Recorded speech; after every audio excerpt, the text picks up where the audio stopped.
Irmãos, é um privilégio pregar nessa igreja. É uma bênção poder compartilhar a palavra de Deus, e a minha oração, o meu desejo tem sido que você e nós todos estejamos muito abertos para recebermos a boa semente da palavra de Deus. A palavra de Deus é como uma semente, e a semente precisa ter um solo, não é? Para ela realmente produzir, precisa ter um solo. O solo da semente é o nosso coração, é a nossa alma, é a nossa mente que se abre para receber essa palavra. E aí os frutos vêm e transformam a nossa vida. Então que nós sejamos bons solos hoje, tá bom? Para receber a palavra de Deus. Hoje nós estamos dando início a uma nova série de mensagens. Pensando no tema da igreja que está lá naquela placa, uma igreja viva, nesses 90 anos da igreja, nós pensamos no seguinte tema para esses próximos domingos. Pode colocar o slide lá. Como é que Deus vê a igreja quando Ele olha lá de cima? Como é que Ele vê a igreja? Uma igreja vista de cima, isto é, do ponto de vista de Deus, como é que ela deve ser? Não uma igreja que é parede, mas uma igreja que é gente. Não uma igreja só que se reúne no domingo aqui dentro, mas uma igreja que se espalha para as faculdades, vocês aí jovens, os colégios, as fazendas, os sítios, os escritórios, as casas, os lares. Como é que é essa igreja? Deus olhando essa igreja, que somos nós, espalhados durante os dias da nossa vida, no meio da sociedade, o que Deus gostaria de ver nessa igreja? É como quando você fica olhando as crianças brincarem de longe, sabe? Olhar de mãe, de pai, de vô, não é? Para ver se eles estão fazendo alguma coisa errada. Você olha e de vez em quando você interfere, faz alguma coisa, mas você fica observando como é que agem aquelas crianças. E você tem um desejo para elas, você gostaria que elas agissem dessa ou daquela maneira. Assim também Deus, quando olha a nossa vida, Ele tem um plano, um propósito. Você não está na igreja apenas para ser mais um. Nós estamos inseridos na igreja de Jesus para cumprirmos um plano, um propósito. Aquele que é o propósito de Deus para a igreja. Então, nesses próximos domingos, nós vamos ver sobre essa igreja, a igreja vista de cima. E assim como aquela imagem que está ali no meio, traz esse círculo, não é? Essa imagem de 360 graus, Deus olha para nós, Deus olha para a sua vida, para você como mãe, como pai, e Ele tem planos e propósitos para você. É isso que nós queremos descobrir nesses próximos domingos, ou conhecer um pouco mais como a igreja é vista. Não como um monumento, para muitas pessoas, em muitos lugares do mundo, a igreja é como uma pintura de um quadro bem antigo, que está pendurado na parede, bonito de ser observado, mas que não tem valor nenhum. A igreja é para os fracos, a igreja é para quem sofre, a igreja é para quem tem grande necessidade psicológica e emocional. E ela então é observada de longe com desfeita, com desprezo. Mas como Deus vê a igreja? Como é que Deus está vendo a nossa igreja? Como Deus está vendo as igrejas, ou a igreja dele espalhada pela cidade prudente, espalhada pelo Brasil e pelo mundo, a começar em mim e em você. Porque não adianta a gente ficar falando lá de fora, não é mesmo? Pensando na nossa vida. Então esse é o convite que eu quero fazer para você. E pensando no tema de hoje, o primeiro domingo dessa série, o título da mensagem de hoje é Uma Igreja Completa. A igreja completa. Que igreja é essa? A igreja que tem em si alguma coisa que já está pleno e fechado e completo e não precisa de acréscimo. Mas ao mesmo tempo, essa igreja que é completa, ela também é uma igreja incompleta. Basta acrescentar esse prefixo, não é? Muda tudo, não muda? Nós vamos olhar para um texto que mostra isso. Uma igreja que tem um aspecto completo, mas que ainda tem um aspecto incompleto. Vamos olhar para o texto dessa noite, então, que é Atos capítulo 2. Atos capítulo 1. Atos capítulo 1. Nós vamos, nestes dias agora, ler vários textos em Atos. E Atos vai trazer essa história da igreja. Atos, no primeiro capítulo. Deixa eu dizer para você que Atos foi escrito pelo mesmo homem que escreveu o Evangelho de Lucas. Você sabe disso? Lucas era um médico e ele, depois de ouvir o testemunho de muitos acerca de Jesus, já que ele não conviveu com Jesus, ele não era discípulo de Jesus, tanta gente estava falando de Jesus que ele resolveu escrever a biografia de Cristo. E ele escreve então o Evangelho de Lucas. E ele endereça esse evangelho para um amigo chamado Teófilo, provavelmente um homem rico das suas relações, que se interessava pelo cristianismo e talvez tenha se convertido ao ler Lucas, o evangelho. E aí então, quando Lucas termina o evangelho de Lucas, ele termina com um grande evento, que é o evento da ressurreição. Depois da ressurreição, Jesus anda no meio dos discípulos e durante 40 dias ele fica ali visitando os discípulos, encorajando. Lembra daquelas histórias?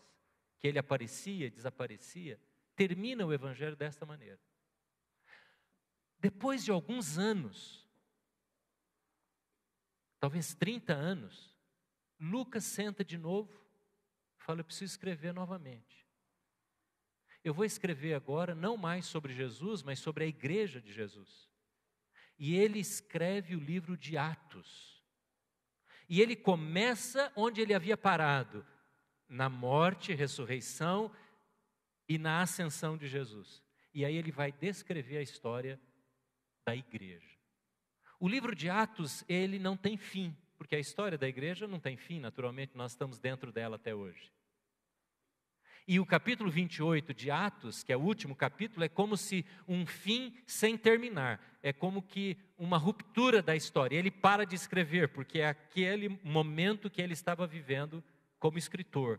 E ele então cessa a história de Atos, sem na verdade dar uma conclusão, porque nós estamos vivendo até hoje essa mesma história. Então, o que nós vamos ler agora é de onde ele parou o Evangelho. E agora ele inicia a história da igreja. Então ele faz uma pequena recapitulação. E vamos ler lá então, no primeiro versículo do livro de Atos. Em meu primeiro livro anterior, Teófilo, escrevi a respeito de tudo o que Jesus começou a fazer e a ensinar, até o dia em que foi elevado aos céus, depois de ter dado instruções por meio do Espírito Santo aos apóstolos que havia escolhido. Depois do seu sofrimento, Jesus apresentou-se a eles e deu-lhes muitas provas indiscutíveis de que estava vivo.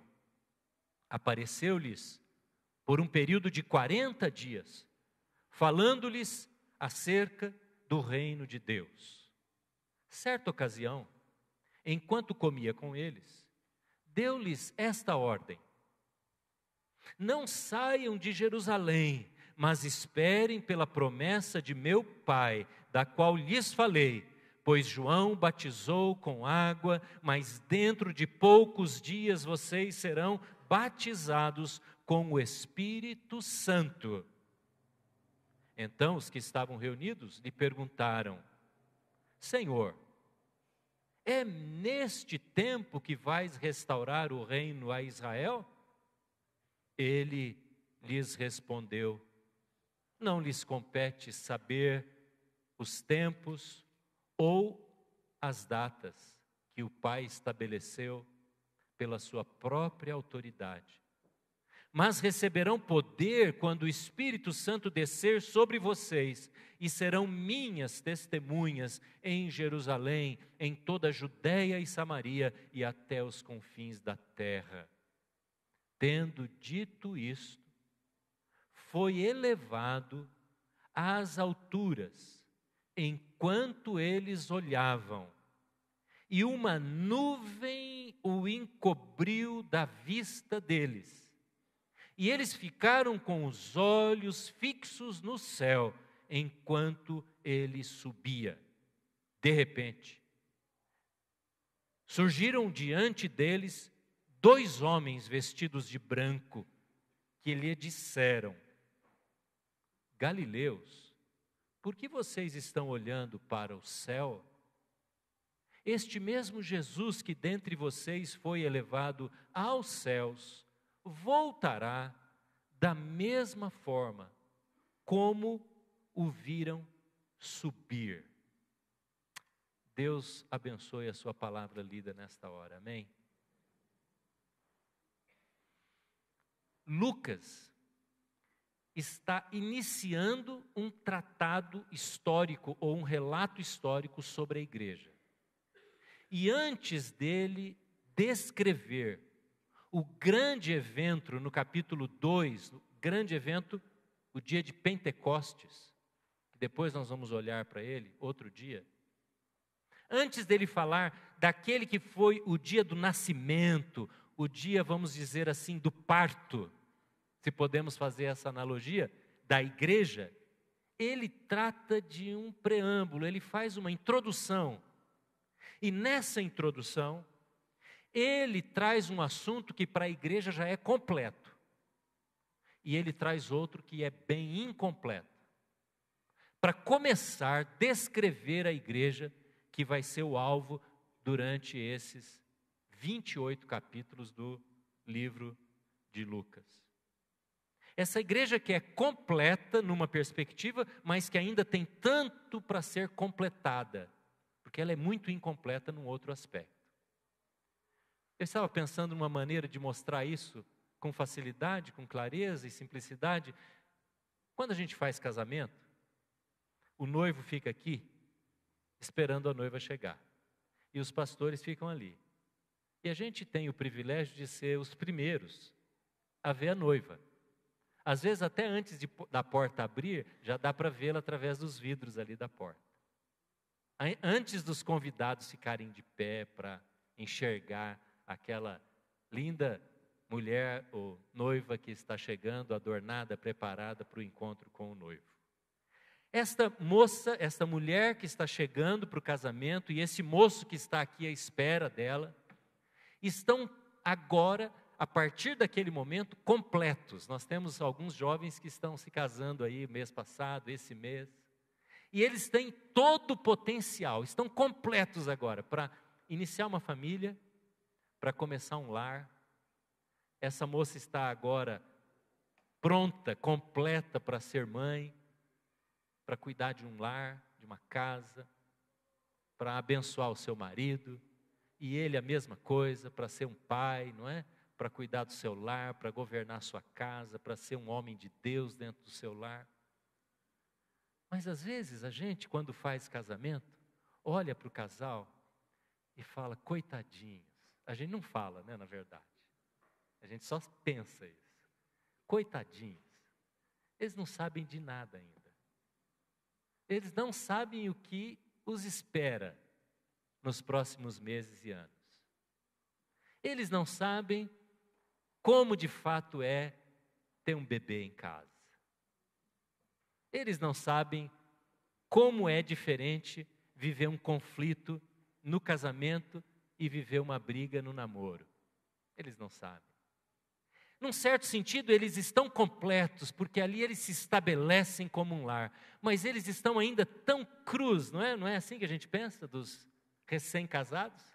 Eles não sabem nada, talvez não saibam ainda nem trocar uma fralda de um bebê. Não tem problema, porque esse é o processo mesmo. É daquilo que está incompleto ser transformado, aumentado, acrescentado, aprendido. E aí então a coisa boa vai acontecendo e o relacionamento vai caminhando.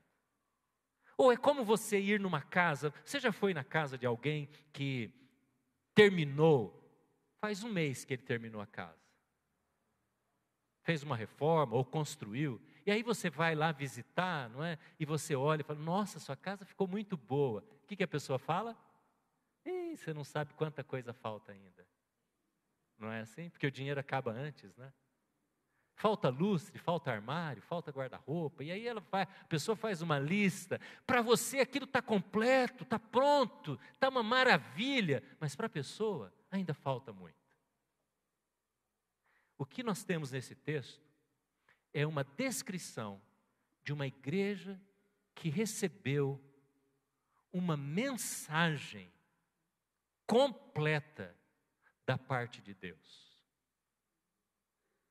A mensagem da igreja de Cristo, da igreja que se inicia em Atos, é uma mensagem que está fechada, plena, absolutamente contendo tudo aquilo que ela precisa para comunicar, para falar, para expandir na sociedade, no coração das pessoas. Que mensagem é essa? Veja, algumas expressões aqui no texto, quando ele relata a vida de Cristo, falam sobre essa mensagem. Você pode olhar aí na sua Bíblia, veja aí algumas coisas que Lucas fala sobre essa igreja que recebeu, do ponto de vista de Deus, uma mensagem totalmente completa, maravilhosa, pronta para ser entregue para qualquer pessoa. Veja o que ele diz. Em meu primeiro livro, Teófilo, escrevi a respeito de tudo o que Jesus começou a fazer e a ensinar. Interessante, porque João, eu vou parar aqui em alguns momentos, tá bom? Para comentar.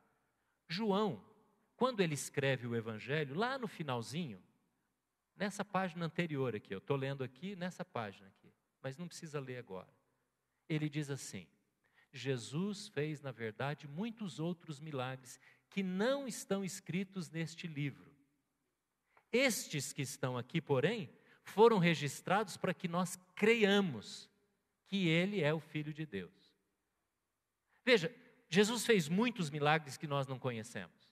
De vez em quando a gente vê na National Geographic, né, ou em algum documentário, falando, foi descoberto um novo evangelho, foi descoberto um novo livro relatando a vida de Jesus, e agora vai pôr em xeque aquilo que está registrado, que é aquilo que é crido como Bíblia. Isso nunca aconteceu. Porque a gente sabe que Jesus fez muitas outras coisas, além das que estão aqui. E isso não é problema nenhum, porque João já nos avisou sobre isso. Mas Lucas está dizendo, eu escrevi a respeito de tudo o que Jesus fez, isto é, tudo aquilo que eu ouvi, eu compilei, eu anotei, eu me informei, eu coloquei nesse livro primeiro. Esse evangelho que está completo, tudo o que é necessário, irmãos, para nós sabermos, está na Bíblia. Toda a revelação de Deus para a sua vida, você jovem, adolescente, você idoso, você casado, solteiro, não importa, tudo o que Deus quer nos ensinar, a verdade revelada, está completa nas Escrituras. Ela se basta. E a Bíblia bem interpretada, corretamente, honestamente interpretada, porque há muitos que se aproximam dela e não são honestos para com ela mesma, a julgam fora do seu contexto, mas uma Bíblia bem interpretada é caminho reto para toda pessoa que quer ser instruída na sua vida, em qualquer área. Então Lucas vai dizendo, eu escrevi tudo sobre o que Jesus começou a fazer e a ensinar, até o dia em que ele foi elevado aos céus. Isto é, até o dia da sua ressurreição e ascensão. E ele descreve esse evangelho contido nos ensinamentos de Jesus. E se você quiser, depois em sua casa, ao ler este texto, olhar para Lucas, então você vai entender bem claramente o que é que Lucas está dizendo. A mensagem que Lucas está se referindo é esta mensagem dada por Deus através de Jesus para alcançar o coração do ser humano. E Lucas continua dizendo, versículo 3, você pode olhar aí na sua Bíblia, depois do seu sofrimento, está falando da morte de Jesus. Veja, ele dá um espaço na sua fala, no seu resumo, para o sofrimento de Jesus, no versículo 3. Jesus apresentou-se a eles e deu-lhes muitas provas indiscutíveis. Lucas tinha essa mentalidade do pesquisador, científica, metodológica. Ele diz, olha, tem provas indiscutíveis, tem testemunho das pessoas, de que ele apareceu, e ele foi e falou com as pessoas durante aqueles 40 dias. É interessante como Lucas vai apresentar essa mensagem que a igreja vai começar a compartilhar. Irmãos, nós temos uma mensagem, que é o Evangelho de Jesus, que foi dado a nós, e que não há dúvida da sua veracidade. Lucas não tem medo, ele com esse olhar científico de um pesquisador, não tem medo de dizer, ele apareceu diante de muitas pessoas, e tem provas incontestáveis de que ele de fato apareceu.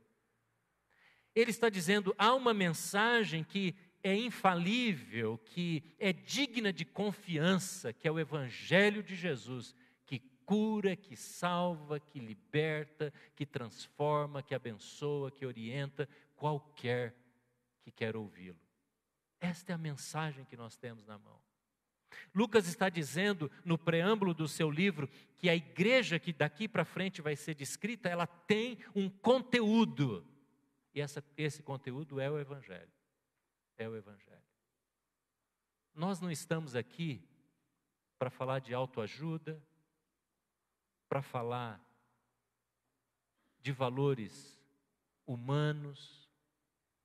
Nós não estamos aqui para falar sobre autotreinamento. Nós não estamos aqui para animar você, nem a mim, para colocar a gente para cima, para aguentar mais uma semana difícil.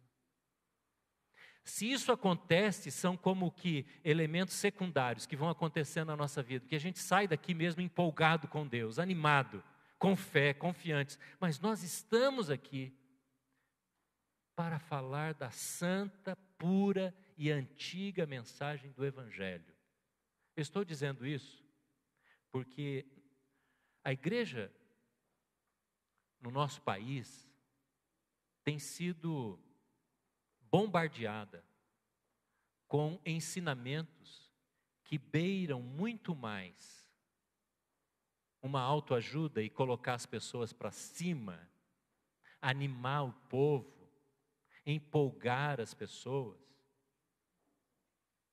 fazê-las ficarem entusiasmadas com o Evangelho, porque o Evangelho vai trazer para elas ferramentas de sucesso.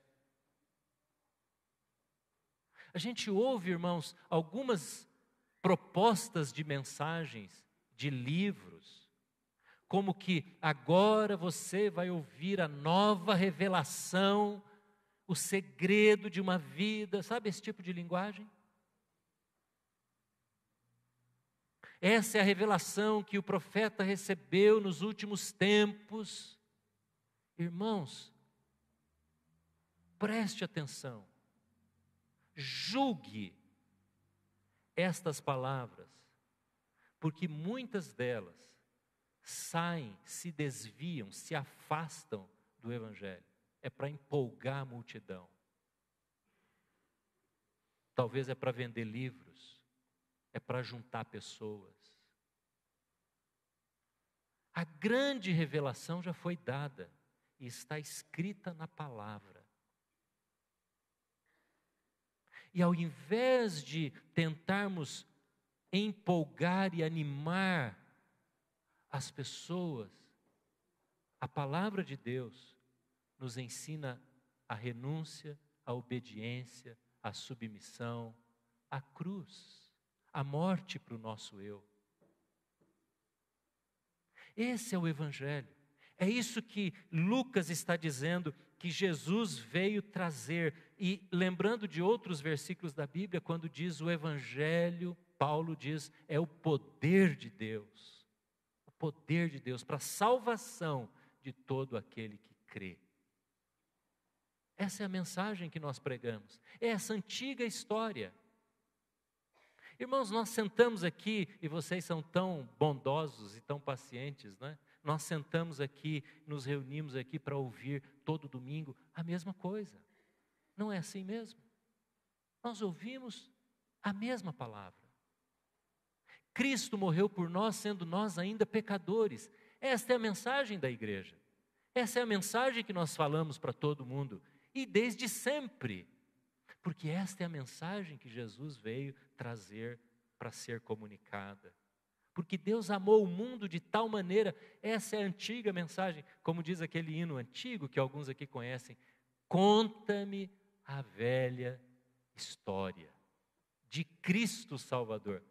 Essa é a velha história, que Ele salva, Ele transforma, mas Ele requer submissão, arrependimento, obediência, mudança de vida. Ele quer discípulos que o sigam em obediência. João diz: veio para os que eram seus, mas os seus não o receberam. Mas a todos que receberam, Ele deu o poder de serem feitos filhos. Essa é a mensagem que nós pregamos. E quando você se dirige a uma pessoa, é muito fácil, irmãos, porque queremos não ser tão politicamente inadequados, né? A gente não quer confrontação, então a gente fala só da igreja. É lógico que a gente tem que ter sabedoria para abordar as pessoas, e nós temos que ter cuidado para falar com as pessoas, e não temos que ser chatos, inconvenientes e mal educados, presunçosos. Mas há uma mensagem, só uma, que nós comunicamos, que é Jesus. Ele é o único. Ele é a verdade. Ele é o único caminho. Nós estamos sempre ouvindo a mesma coisa. E é isso que nós temos que comunicar e que falar. Com aquela sabedoria que Deus dá na hora. Mas dizer para os nossos amigos, para as pessoas com quem nos relacionamos: essa é a revelação da verdade. Essa é a verdade de Deus. Nós estamos vivendo numa época chamada por muitos já, estudiosos, sociólogos e filósofos, da época da pós-verdade. Pós-verdade. Essa expressão surgiu em 2014. E essa expressão, que hoje já faz parte dos dicionários, especialmente dos dicionários em inglês, que foi onde a expressão surgiu na Inglaterra, significa pós-verdade. Significa que nós estamos vivendo numa época, num tempo, onde a verdade se estabelece não pelo conhecimento, não pela análise crítica, não pelos credos ou pelos valores, mas pelos sentidos, por aquilo que se sente ser a verdade. Essa, em linhas bem gerais, é a definição que um famoso dicionário inglês traz para essa expressão pós-verdade. E é tão verdade essa definição do nosso tempo, que nós estamos vivendo uma época em que as pessoas decidem aquilo que é melhor para elas, não baseada naquilo que é o correto, mesmo diante da Bíblia, mesmo cristãos, mas por aquilo que elas estão sentindo, porque o desejo é que sejamos felizes. A pessoa precisa ser feliz, alcançar a felicidade. Eu preciso sentir que aquele rumo, aquela direção que eu estou dando para a minha vida é o que vai me gerar mais felicidade. Essa é a época da pós-verdade. A verdade é estabelecida por aquilo que é melhor, mais prazeroso, por aquilo que eu sinto, por aquilo que vai causar algum tipo de sensação. É nisso que nasceu, foi assim que nasceu as chamadas fake news, as falsas notícias. Por que existem as falsas notícias? Porque a pessoa quer lançar nos meios de comunicação ou nas redes sociais aquilo que é muito extraordinário, é interessante. Nossa, não é verdade, mas cara, isso aqui é muito demais, isso aqui é uma notícia bomba. Mas não importa se é verdade. Não importa se destrói a reputação de alguém. E olha, Eu sou meio chato para esse negócio de receber notícias pelas redes sociais.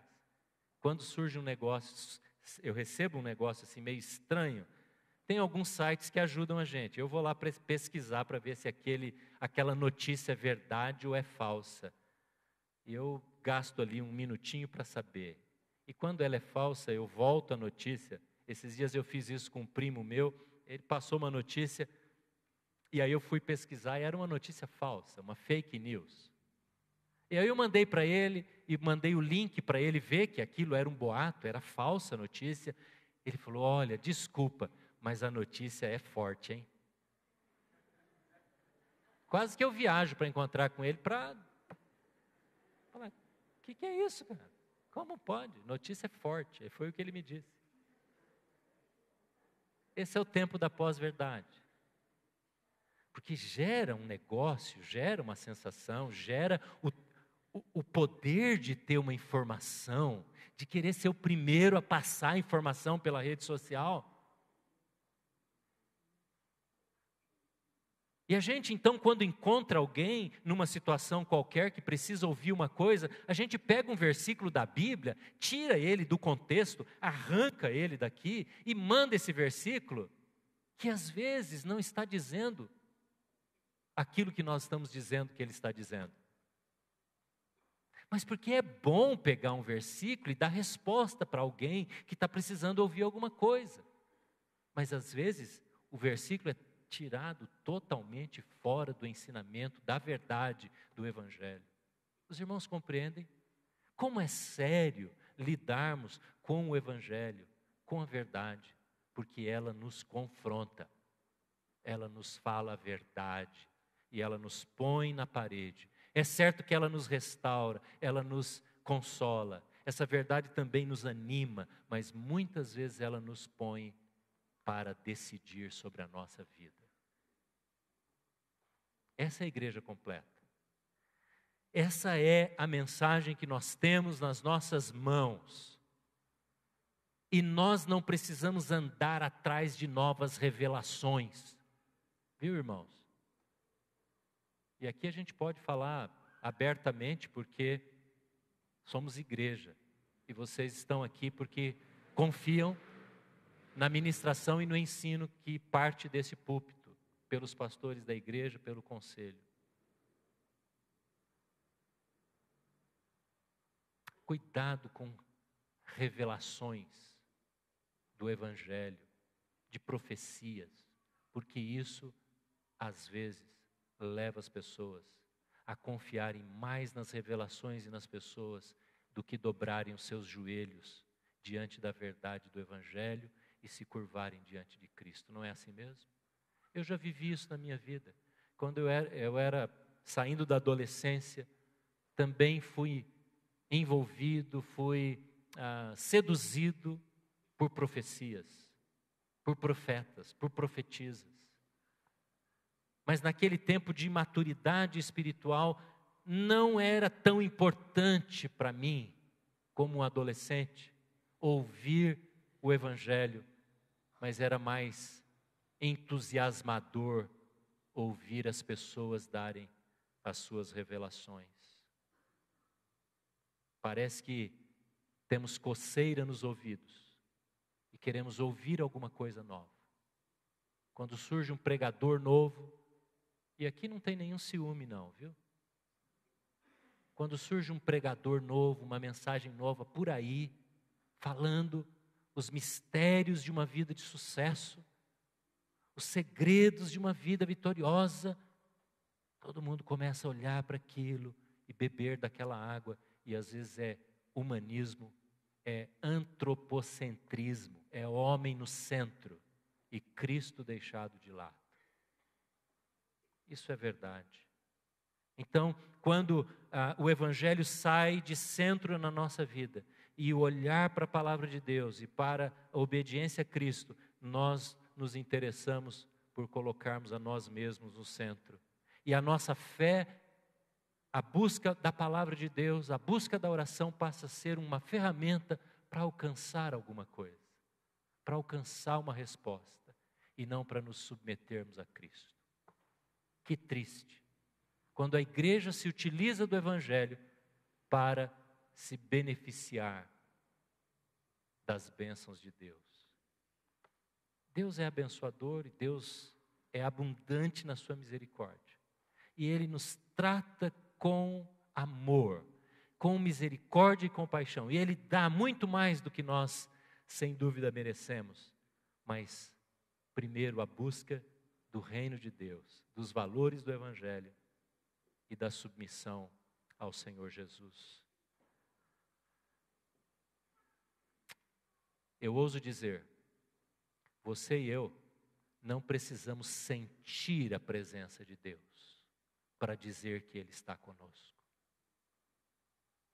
É verdade que nós sentimos, e Ele quer nos fazer sentir porque nós somos razão, nós somos sentimentos, nós somos emoção, nós somos vontade. Mas nem quando eu não sinto a presença de Deus, o Evangelho me diz, eis que estou convosco todos os dias. Todos os dias. Amém, irmãos? Eu não preciso sentir que Deus está comigo, porque eu sei que Ele está comigo. E com você também, amém? Essa é a verdade do Evangelho. Mas há um aspecto, irmãos, que a igreja ainda está incompleta. E eu queria que você lesse comigo aí no livro de Atos dos Apóstolos, nesse capítulo 1, agora no versículo 5, ou final do versículo 4, quando está aí entre aspas, Jesus fala para os discípulos, antes dele ser assunto, dele subir na ascensão aos céus. Metade do versículo 4, Jesus diz assim, não saiam de Jerusalém. Está certo aí na sua Bíblia? Mas esperem pela promessa de meu Pai, da qual eu lhes falei, pois João batizou com água, mas dentro de poucos dias vocês serão, o quê? Batizados com o Espírito Santo. Jesus está dando aqui para a igreja uma mensagem de que ainda eles estavam incompletos. Ainda faltava alguma coisa para acontecer. Deixa eu perguntar para você, você sabe a diferença entre a ação do Espírito Santo no Antigo Testamento e no Novo Testamento? No Velho Testamento e no Novo Testamento. No Antigo Testamento, o Espírito Santo não habitava. Eu sei que muitos aqui sabem disso, eu estou apenas recordando. O Espírito Santo não habitava permanentemente no indivíduo. Por exemplo, no Salmo 51, quando Davi está se acertando com Deus por causa do adultério, ele ora assim, Senhor, não retire de mim o teu Espírito. Versículo 11. Essa é uma oração que nós não fazemos, porque Deus jamais vai retirar o Espírito Santo de nós. Se você se converteu a Cristo, se Jesus é Senhor da sua vida, você foi batizado pelo Espírito Santo, você é moradia permanente do Espírito Santo. O que acontece quando pecamos é outra coisa, não é a saída do Espírito Santo, mas é o abafamento do Espírito Santo. A gente põe embaixo lá do tapete, e a gente não quer ouvir mais a voz dele. A gente diminui o volume da sirene do Espírito Santo. É isso que acontece. E Jesus está dizendo, vocês serão batizados pelo Espírito Santo. Vai acontecer uma coisa ainda que vai tornar vocês completos, mas ainda vocês estão incompletos. Isso acontece quando nos convertemos. Uma pessoa sem a conversão é uma pessoa sem o Espírito Santo. Não há como alguém ser transformado pelo Espírito, santificado pelo Espírito, garantida a salvação pelo Espírito, sem que ela tenha passado pela conversão. Você é de fato convertido? Você já entregou a sua vida a Cristo? Não há batismo do Espírito Santo sem conversão a Cristo. É Cristo que abre a porta. Ele é a porta para que o Espírito Santo entre em nós e habite permanentemente no nosso corpo. Você já está completo nisso? E Jesus continua dizendo, versículo 8, ele continua nesse mesmo tema. Vocês vão receber o poder do Espírito Santo. Quando esse Espírito Santo vier sobre vocês, e ele veio no capítulo 2, ele vai dar para vocês poder para testemunhar, e vocês serão minhas testemunhas. Testemunhas. Deixa eu falar um pouquinho sobre isso. Versículo 8. Essa palavra testemunha aparece no livro de Atos, que é a palavra martirel, de onde vem a palavra mártir para nós, aquele que se oferece a ponto de dar a sua vida para poder ser uma testemunha. Aparece 39 vezes. Então são 28 capítulos, 39 alusões, menções da palavra testemunha. Isto é, testemunhar no livro de Atos é uma obra que está sendo feita pela igreja e precisa ser feito porque esse testemunho está incompleto. Há ainda coisas para se fazer, há pessoas para se alcançar. Enquanto que a mensagem é completa, o alcance da mensagem é incompleto. Você compreende essa diferença aqui? A mensagem é completa. Não precisa acrescentar nada no Evangelho. Mas o alcance da mensagem ainda é incompleto. Por isso precisa das testemunhas. A razão de Deus não nos levar para a sua presença quando a gente se converte é porque Ele precisa das suas testemunhas, dos seus mártires. E um dia um moço chegou para mim e disse: pastor, eu estou tão impactado pelo Evangelho que eu estou disposto a morrer por Cristo. Eu perguntei para ele: e viver por Cristo, você está disposto também? Viver por Cristo. Esse é o chamado da igreja para ir completando o alcance da mensagem do Evangelho. Ontem eu estava andando ali pela Avenida Ciro Bueno. Em frente ao Yamada havia um grupo de ciganos. Eu imagino que eles estavam visitando, alguém deles estava visitando alguém ali, ou internado no hospital. E eles estavam num círculo, sentados na calçada, do jeito que eles ficam mesmo, né? Com as mulheres com aquelas roupas coloridas, os homens ali em volta, e vários grupos assim naquela calçada em frente ao hospital. E eu me lembrei dos ciganos. Fazia tempo que eu não pensava neles. Mas os ciganos brasileiros, eles fazem parte, compõem o grupo étnico com o maior número de pessoas no Brasil, que não está inserido, grupo étnico que não está inserido na sociedade. É lógico que você tem os alemães, os japoneses, as colônias e tal, mas eu estou falando de grupos étnicos não inseridos, que mantêm a sua cultura fechada no Brasil. 2 milhões de ciganos tem no Brasil. E você sabe que os ciganos compõem o grupo étnico menos alcançado pelo Evangelho do Brasil. Você tem os índios, você tem os Yanomami, você tem os Guaranis, os Tupis, né? Quem vai ali perto do Paraguai, você tem lá os Guaranis, você tem muitos grupos quilombolas e tudo mais. Mas os ciganos fazem parte do maior grupo em número de pessoas, 2 milhões. E eu me lembrei que esse é um grupo no Brasil que tem pouquíssimos cristãos entre eles. Agora, talvez eu e você, a nossa sociedade, olha para os ciganos, ou lá em frente ao hospital, e olha com desprezo ou amor? Qual é a atitude da maior parte da nossa sociedade para com eles? É de rejeição.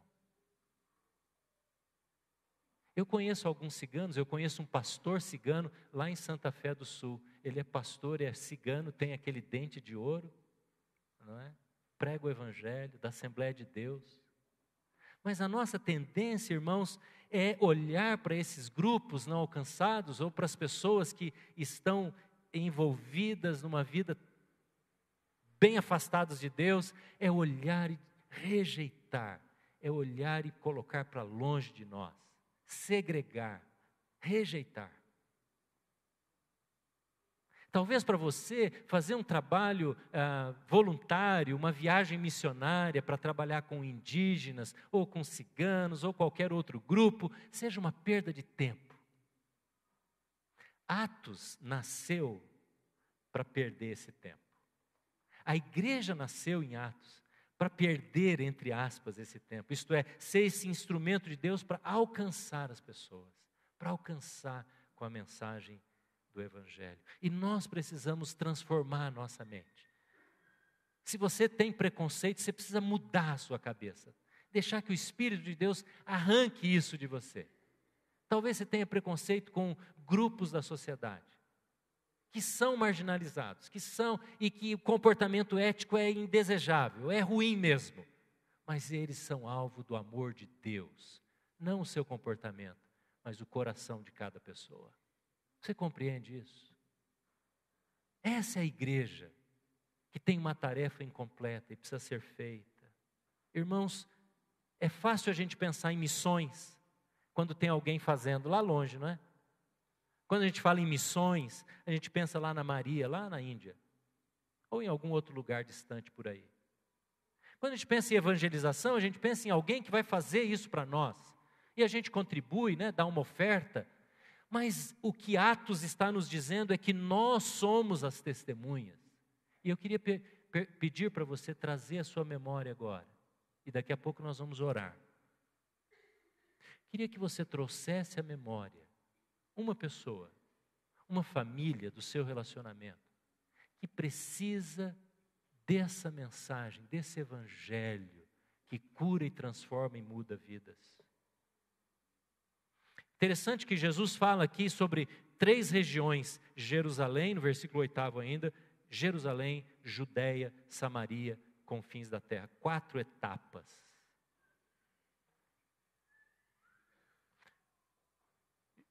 O povo que estava presente aqui em Atos 2, foi tão impactado por aquela mensagem maravilhosa, viu tanto milagre, que eles decidiram não obedecer essa sequência de ir até os confins da terra. E sabe o que aconteceu com a igreja? Continue lendo Atos, vire as páginas, e você vai ver que alguns anos se passaram, e a igreja não se mexeu para compartilhar o evangelho, e Deus permitiu que houvesse perseguição em Jerusalém. Os judeus se aliaram aos romanos e começaram a perseguir os cristãos. E os cristãos foram acusados de vários absurdos. E chegou uma época que os cristãos que habitavam em Jerusalém, que eram para ter se espalhado para anunciar o evangelho, não tiveram tempo de carregar o fogão e a mudança e a cama e os armários para fugir. Tiveram que fugir às pressas, porque a morte estava vindo atrás. O juízo, a condenação, a perseguição estava vindo sobre a igreja, e Deus permitiu. Porque o propósito de Deus é espalhar. Esse é o evangelho que precisa ser entregue, precisa ser colocado na mão e no coração das pessoas. Irmãos, Deus criou na própria natureza ilustrações para nos ensinar que nós vamos espalhar o evangelho. O vento espalha a semente, os pássaros espalham a semente das árvores. Estava lendo esses dias de uma castanha que, quando ela quebra a sua cápsula, que envolve todas as nozes, ela explode e as castanhas vão para longe do pé da árvore, para que ela se multiplique, cresça e novas árvores nasçam. Deus fez essas coisas, e Deus faz com que a igreja tenha esse poder para explodir. Receberão o poder, o dínamos. De onde vem dinamite? Essa é a expressão usada aqui. Mas se nós ficarmos quietos, se nós ficarmos paralisados, nós vamos continuar sendo uma igreja incompleta. concluindo, o último versículo que nós lemos, quando Jesus está subindo e voltando para o Pai, 40 dias depois da sua morte e ressurreição, o texto diz que ele foi subindo, e aí a nuvem o encobriu e ele desapareceu. Foi assim que ele voltou para junto do Pai. E aí os discípulos ficaram olhando aquela coisa extraordinária, imagina aquele ambiente de choque. E 2 anjos surgem no alto e dizem assim para eles: ô Galileus, está aí no versículo 11, ô caipirada, é isso que Galileus basicamente significava. Por que vocês estão olhando para o céu? Para de olhar para o céu. Esse mesmo Jesus que subiu é o que vai voltar. Então parem de olhar para o céu. Sabe o que acontece? A gente parou de olhar para o céu, porque os discípulos obedeceram os 2 anjos que surgiram lá, mas a gente começou a olhar para o umbigo. A gente parou de olhar para a volta de Cristo. Hoje, muitas pessoas nem sabem o que é a volta de Cristo. Porque a gente está tão olhando para baixo. Ai, Deus precisa fazer isso na minha vida. Eu espero tanto isso da minha vida. E eu quero tanto que Deus faça isso comigo, com a minha família. E o umbigo da gente está tão central, isto é, as nossas necessidades são tão grandes, que nós paramos de olhar para o céu, começamos a olhar para baixo e paramos de olhar para o lado, que é para onde a gente deve olhar. O apóstolo Paulo diz que aqueles que passam por algum sofrimento, Deus quer usar aquela pessoa que passa pelo sofrimento para ajudar aqueles que também passam por ele. Esse é um exemplo de como a gente pode olhar para o lado. Quem sabe você esteja passando por uma fase difícil, um momento duro na sua vida. Deus quer usar isso para você olhar para o lado e ver quem eu posso abençoar com ânimo, com aconselhamento, com oração, com ajuda. Para quem que eu preciso ser uma testemunha e completar aquilo que foi dado para eu fazer.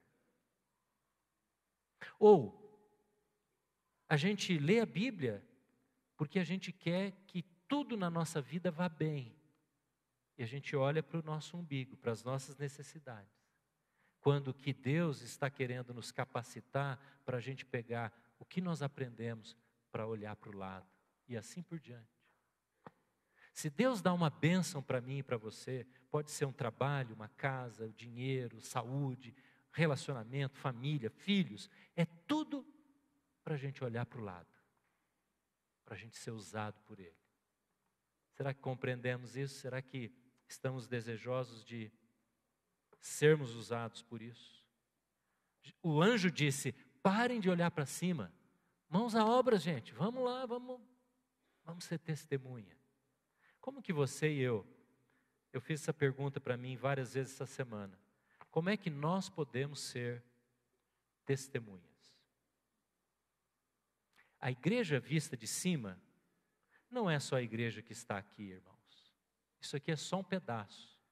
A igreja vista de cima é a igreja que está lá no seu emprego, nos corredores das faculdades, lá no colégio, no relacionamento com seus amigos.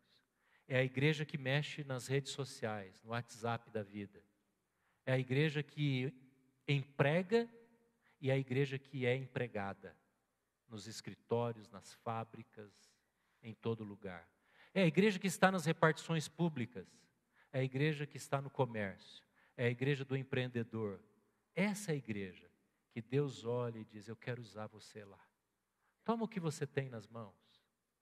Seu trabalho, suas habilidades, seus relacionamentos, e diz: Deus, eu quero ser uma testemunha do Evangelho. Aqui mesmo, hoje mesmo.